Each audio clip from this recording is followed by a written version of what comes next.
These buildings were once thought of as sanctuaries, a place to help women who'd fallen pregnant and supposedly lost their way.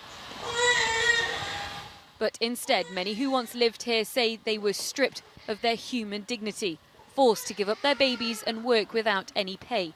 The women of mother and baby institutions in Northern Ireland have felt silenced for decades until now. It was absolutely devastating to be incarcerated, and that is the only word I can use.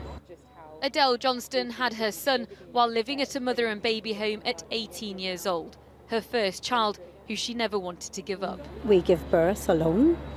I walked down the corridor with him in my arms and I handed him to a nun who turned her back and walked away. And I didn't see that child for over 40 years. Her experience is one of thousands shared today in a new report calling for a public inquiry so these stories are never lost. The institutions are known to have run across Northern Ireland between 1922 and 1990, with at least 10,500 women reported as living there and carrying out unpaid labour in workhouses known as Magdalene laundries. Girls as young as 12 were sent there, the oldest 44. A third of women, though, were under the age of 19.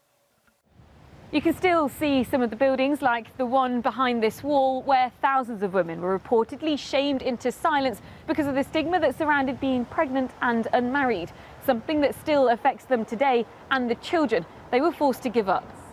Maria Cogley was put up for adoption, which she says her mother was forced into. It took 40 years for them to meet again.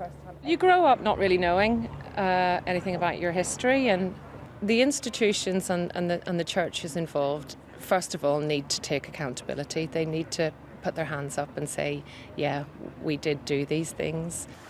Recognition, though, that for many would barely scratch the surface for the justice they long for. Families now want a full investigation to expose exactly what happened behind these doors, so the trauma women suffered is no longer ignored. Sangita Lal, ITV News.